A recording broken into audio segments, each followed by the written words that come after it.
All right, let's just jump right in.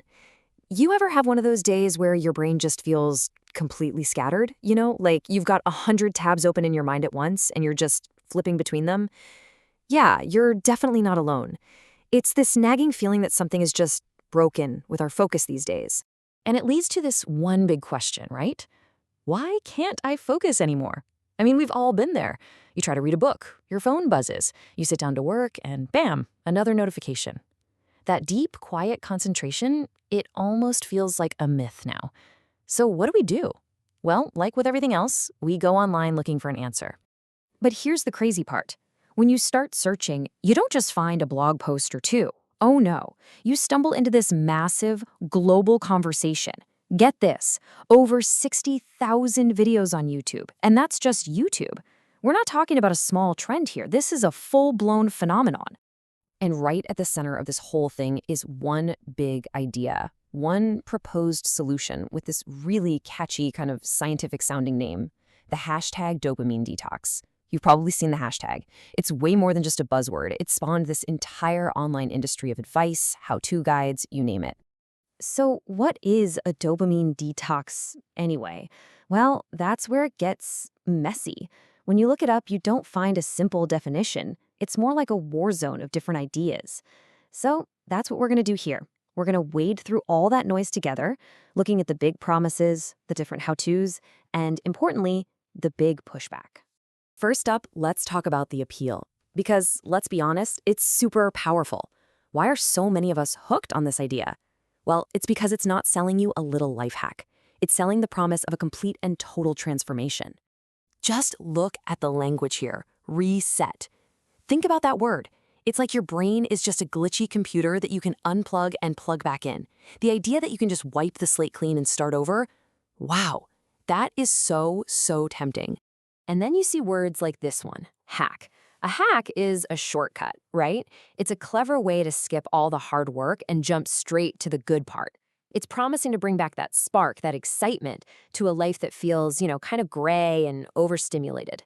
But this might be the biggest promise of them all. Take back control. That hits deep, doesn't it? It speaks directly to that awful feeling of being glued to your phone, scrolling endlessly when you know you shouldn't be. This isn't just about focus anymore. It's about getting back in the driver's seat of your own life.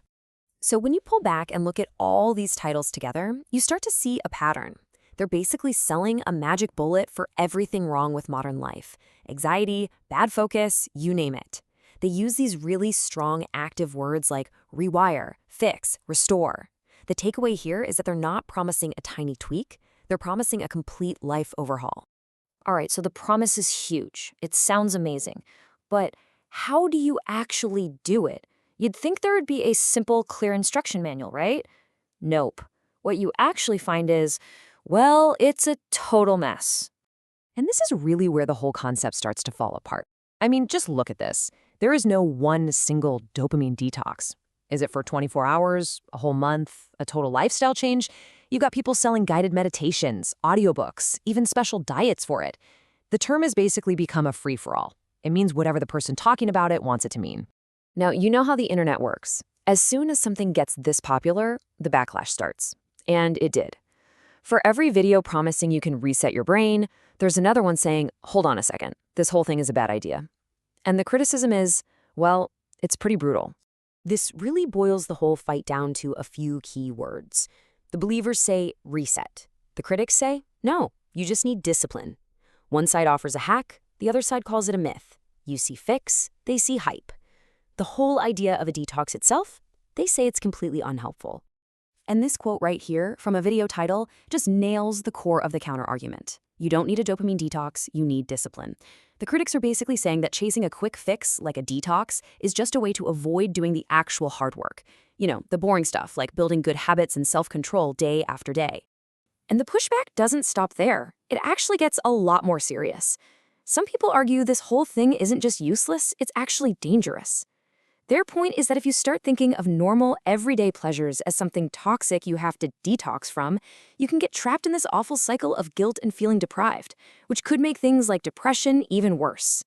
So, what are we left with? On one side, you've got these incredible promises of a life-changing reset. On the other, you have these stark warnings that it's all a harmful myth. So, where do we go from here? How are we supposed to make sense of this giant digital tug of war? Maybe the best way to look at it is this. Dopamine detox, it's not actually a real scientific term. It's more of a cultural term. It's become this giant umbrella phrase for a problem that is very, very real. Our struggle with distraction in this crazy high-tech world.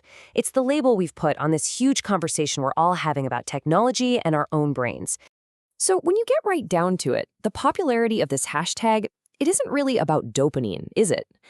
It's about a shared anxiety. It shows just how badly we all want a simple, neat, and tidy fix for the super messy, super complicated problem of just trying to live in a world that is screaming for our attention 24/7. And that leads us to the final question. Maybe the most important question isn't, does a dopamine detox work? Maybe the real question is, what does the fact that we're all talking about it say about us? Is this whole hashtag thing a useful, even if it's flawed, tool that gets us thinking about our habits? Or is it just a dangerous oversimplification that stops us from doing the real, hard work? I think that is the real dopamine detox dilemma.